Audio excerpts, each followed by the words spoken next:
everybody, it's Nomad. Just wanted to go into a little more detail about this paint project, this rattle can project I was doing. The other day, one of my followers on Instagram made a comment about, man, the thing's gonna be scratched up. Absolutely, you're absolutely right. But I wanted to paint another one and I wanted it to look nice. My biggest issue is not so much that it was gonna be scratched up, but that the colors between one paint match and another was off a little bit, and I'm going to show you that in a little more detail.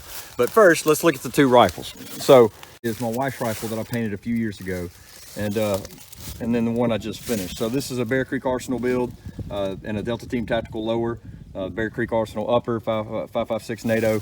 Anyway, it's on a polymer lower. It's a budget build that I got my hands, put everything together. Go on, Ireland. And this is my wife's DPMS. This was the first AR I purchased, and then I wanted my wife to have her own dedicated hunting rifle, so this became it. And you can see, let's go ahead and look at let's look at this one first. So the paint came out really smooth. You can see there's already a couple of spots and dings, and like at the top of right here where I kind of scratched it, focus, you can see some of the spots right up around the top. At the rail, you can see what the finish where the tape wasn't perfect, and a couple of places where you had to add on things. I made that red around the ring there. My color fill job needs to be fixed up, and then the worst part of these areas here, the high touch areas where you push in and out, anything that you touch a lot, those things are what wears the most. So let's look at my wife's rifle. It's been painted now for several years, and if you notice the buttstock on the back side, let's just pick it up and look at it. They are unloaded. I'm not going to go through the process of showing all that, but where it gets leaned up, the paint's been bumped off. On the cheek weld, there's really no issues there, just very minor around the corners, kind of a wear. You can see where I first did it, I got paint underneath, and all I did was I used a paintbrush to paint all these. I didn't even disassemble the thing completely. Come on, Ireland, get out of the way. Kitty cat wants to be up here with y'all. Same with the charging handle and the forward assist. There's some dings and dents on it, and just basically where you would expect there to be wear, there's wear right around the edges. But this is after 5 years, or not quite 5 years, probably more like 4. See, this is probably the worst part. That's where it gets laid down a good bit. But this is after several years of abuse, of being hit being put in the truck, into cases, having metal pieces getting all over it and scratching it up. But it looks good. The color fill on this went really, really smooth. I did a little bit better job on that one than I did on the other. But again, the high touch areas are the areas where it's banged up. So a couple of lessons that I've learned from doing this. You can already see that there's a few places where this one's already getting dinged. And I'm okay with that, because it's a rattle can job.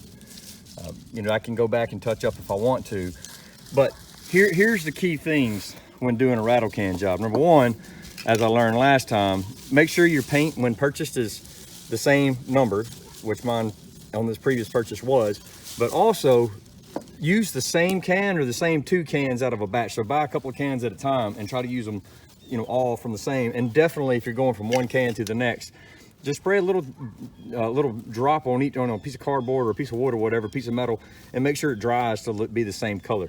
I mean, here's a good example. This magazine was from one can that was probably purchased a year ago, and this can was purchased recently. You see the difference? This has a more, that greenish undertone that FDE has. This one's more of an actual tan. And then just for a comparison's sake, that's called a nutmeg, so that's more of a brownish color, more of a, I guess you would call that Cody. But you can definitely see that this has a more green undertone, and I think the natural lighting out here is showing that. So that was my biggest issue of wanting to repaint the uppers, because I wanted everything to be uniform by color, not for perfection's sake. I also like to put a coat of clear matte. Now this is this isn't high dollar clear coat. Now if you really want to put some high dollar clear coat on it, you can go to AutoZone and buy a $25 can of automotive clear coat that will definitely harden your finish. But again, this is a rattle can job. I'm not worried about whether or not it gets scratched up a little bit. The point is I wanted to kind of make a uniform look for the rifle and just have fun with it. So real easy to do. key things. Here's a couple of things to keep in mind. You need to get some brake cleaner or some sort of degreasing cleaner. I did some reading up on it when I first did my wife's rifle.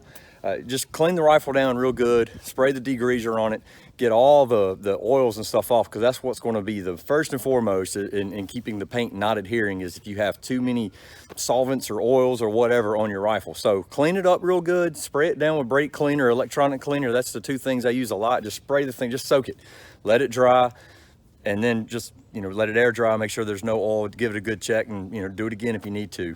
And secondly, before you really start fiddling with the rifle and putting it back together, if y'all are anything like me, I couldn't resist. I had to get in there and just, as soon as it was dry through the touch, I wanted to start putting it together.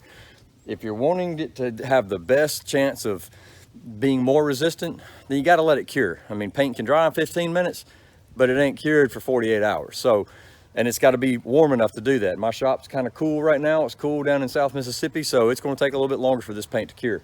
But again, if I wanted it to be absolutely perfect and never scratch or blemish, then I would spend the money and get a Duracoat, or even a Cerakote would be a better option.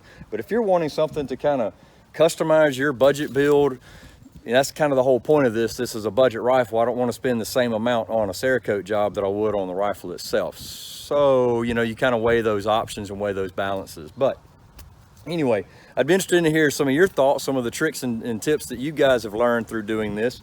If y'all want to see a how-to video, I'm thinking about painting the 450 Bushmaster.